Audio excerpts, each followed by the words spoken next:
Episode of the Miami Comedy Podcast. How are you? What's up, Bone Squisher? Welcome back, Bone Squisher. Been a minute. Fawad, Hiyart. What's up, Miami? Happy Monday. I hope you guys had a great weekend. It's off to another great start here in the city. What's up, Mikey? I'd like to first start off the show by saying rest in peace, Bob Saget, a comedy legend. All right, he's legendary. And I want to ask the city of Miami, what are your favorite comedy moments of Bob Saget?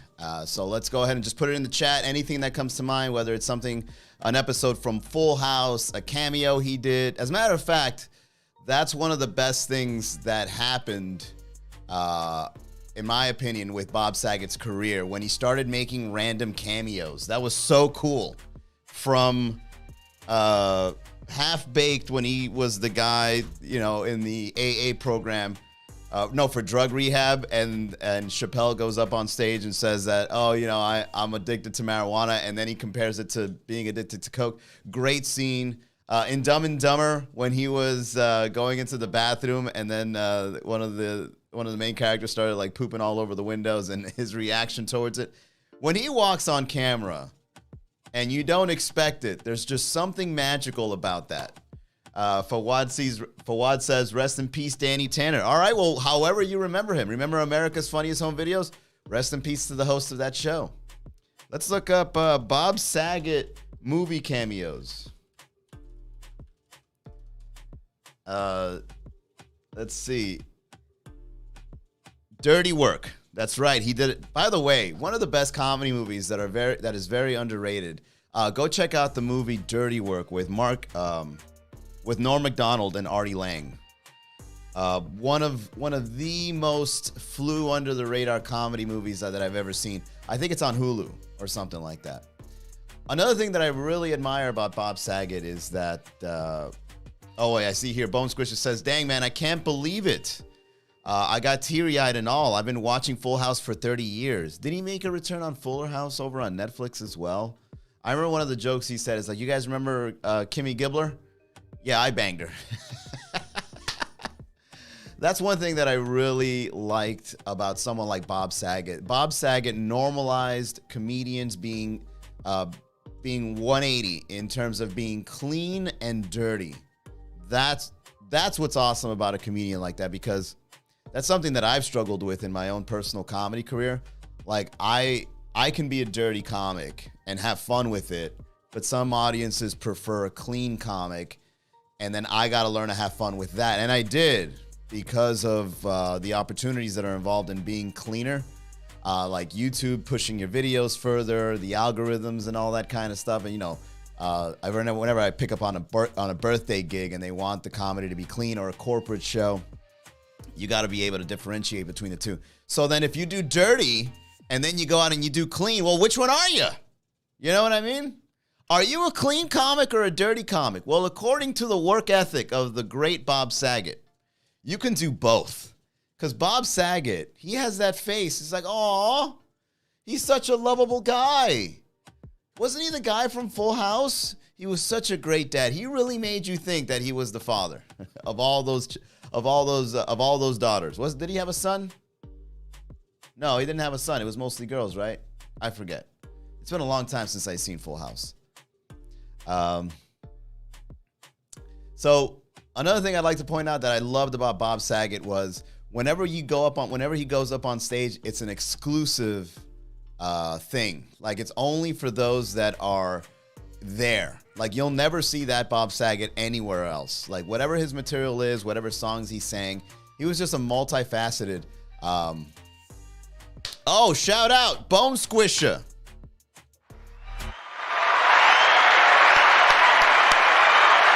Thank you, Bone Squisher, for purchasing the first badge of the evening. I appreciate it. Financial freedom comes through badge. Fawad means, as corny as it was, carrying one of the leading sitcoms as a lead actor is a monstrous feat. Hard work, day in and out. Well, Fawad, you know, for you, you may see it corny. That's one thing I learned about comedy, man. If you really want to be good at being a comedian, and this isn't for everyone, but one of the best things that I can tell those that really like comedy is try to take in as much comedy as you can, even the type you don't like. And the reason why I say that is because you kind of see comedy being multifaceted that way. You kind of see it like a 3D object rather than a 2D object. And that's why I like Bob Saget so much as a comedian, because he was able to, combine clean and dirty comedy together in such a creative way that he really just differentiated himself on how he came off.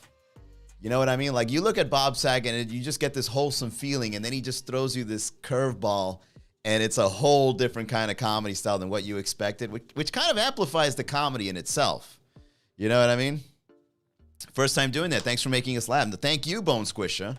With a name like Bone Squisher, you make me laugh the first time we met. Bone Squisher. Yeah, I run a fetish page where I sit on people. By the way, that is the truth about Bone Squisher. Make sure you check out her work.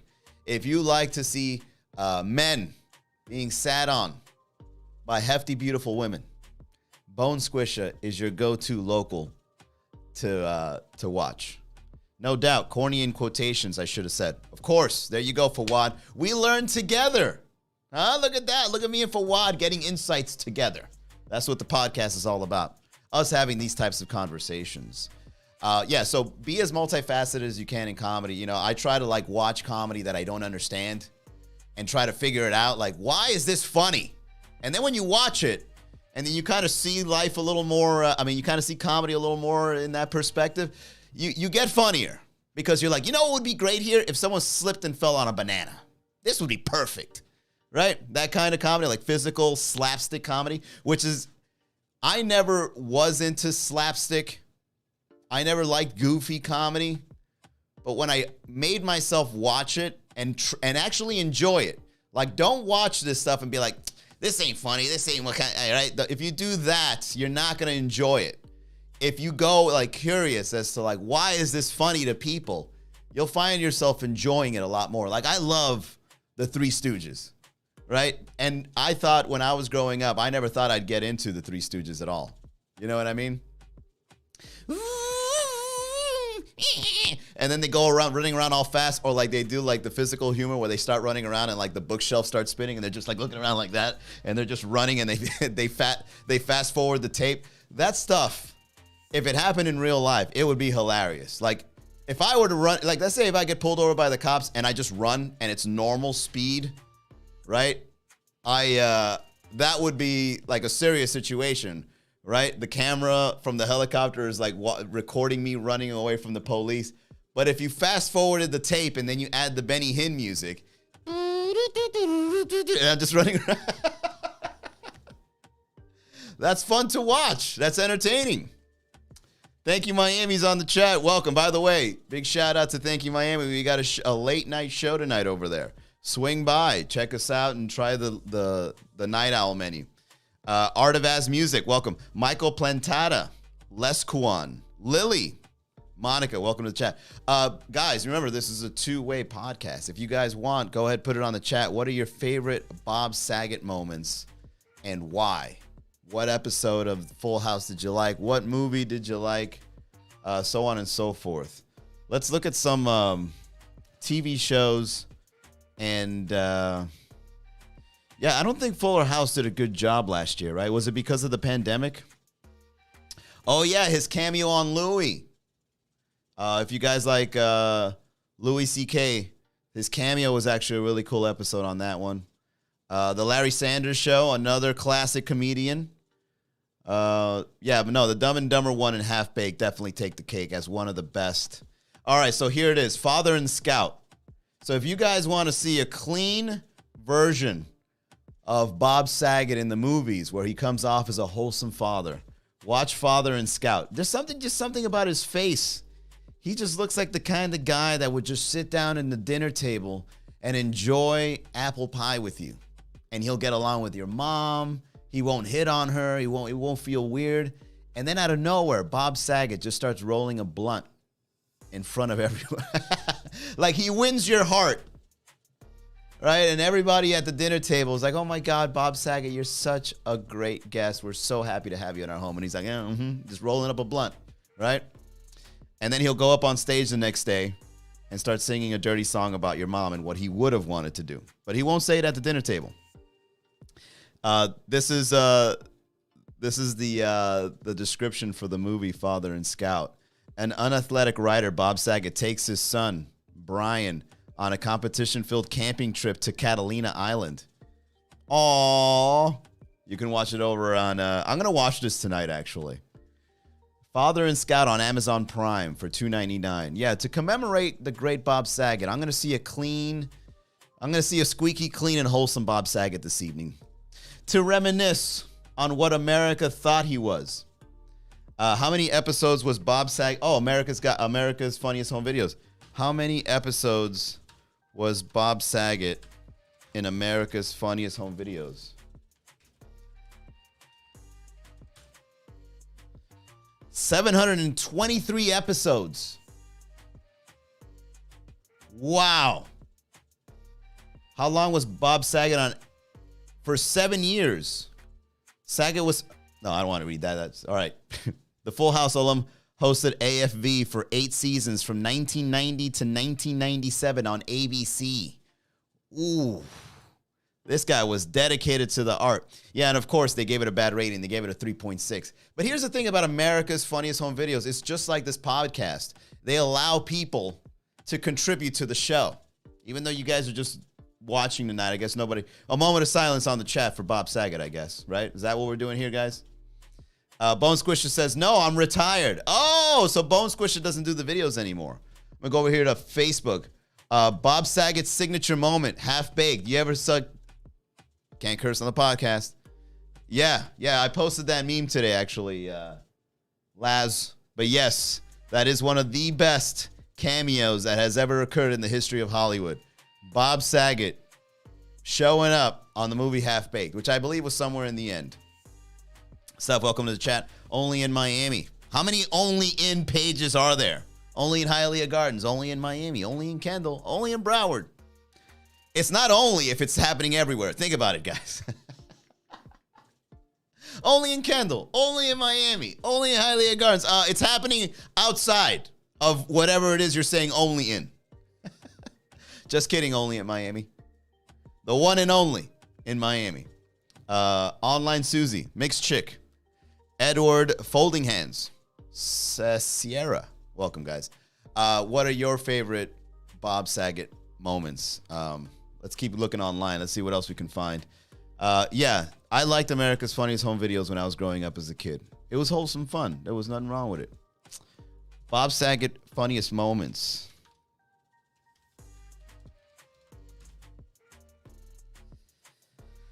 How I Met Your Mother. Was this a TED Talk?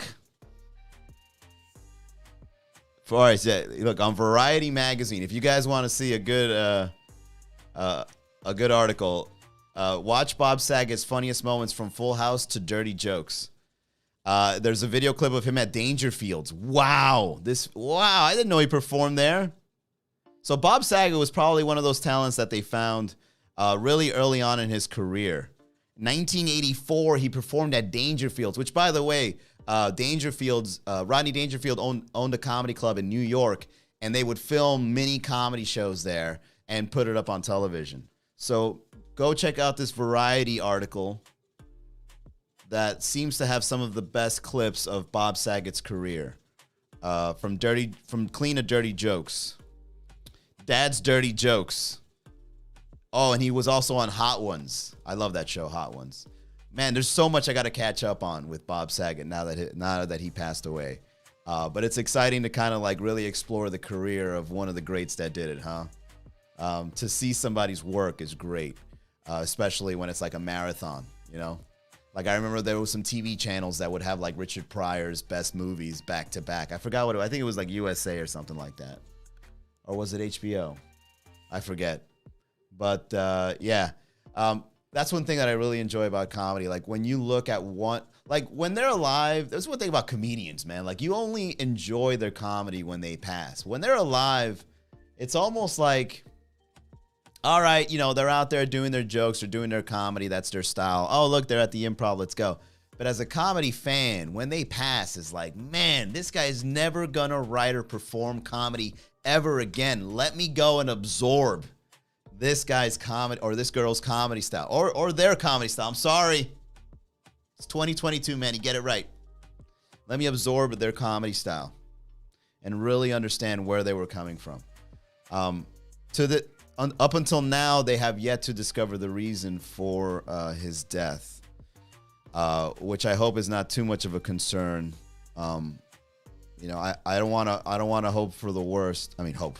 I don't want to hear the worst, but I hope that it was something that wasn't as bad as I'm thinking it might have been. I don't want to say any, you know, I don't want to like assume what it is. I don't want to be that guy, but comedians, man, you know, they can be troubled by a lot of things. I mean, when you look at the work of Robin Williams, no one ever saw suicide. Well, at least I didn't. I didn't see suicide coming from that guy at all. And when he killed himself, it was shocking to see how such a happy person on camera would be able to do such a thing. And you're just in shock. You're like, I can't believe. But then it just turns out like some comedians are really good at just keeping the laughs going.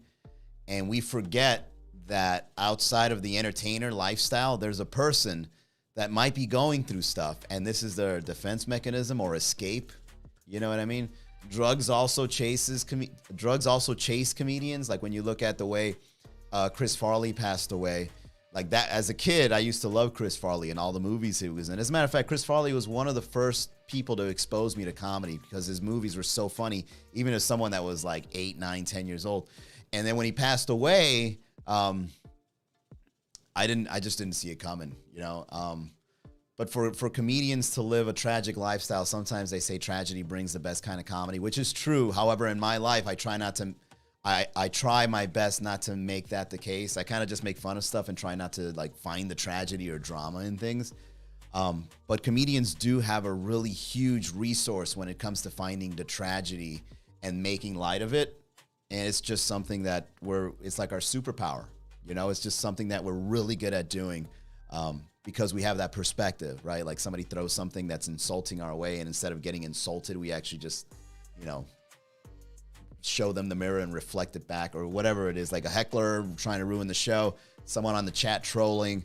You know, there's just a lot of situations where someone just tries to throw you negativity, and us comedians, we capture it and we just flip it on its head and we make it funny. But yeah, Bob Saget, man, now officially a comedian that will go down in the history books as one of the best that ever did it. My favorite thing, for the record, of Bob Saget's career is that he was the kind of person that would come off a certain way, and then he would have a whole different way to do it. And that is awesome. For you to have a successful career on brand with you being a dirty and clean entertainer is awesome. So shout out to the life and legacy of the great Bob Saget.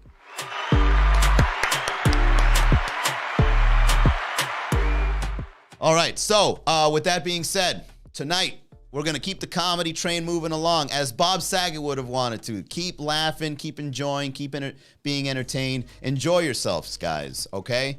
That's what us comedians do. We want to make sure that you guys find the funny in everyday life. And so tonight is no different, especially here in the city of Miami. Tonight, we've got an early show, 8 o'clock at the Red Bar Brickell. And then we've got a late night show over at Thank You Miami. So to give you guys an example of what you can expect over at the Red Bar Comedy Night is where you go, you hang out with tourists, you hang out with locals, people in Brickell come downstairs, they watch the show. It's a legendary spot in Miami where you find some of the latest and greatest comedians that have been performing here and that have moved on and sometimes even come back just to go there.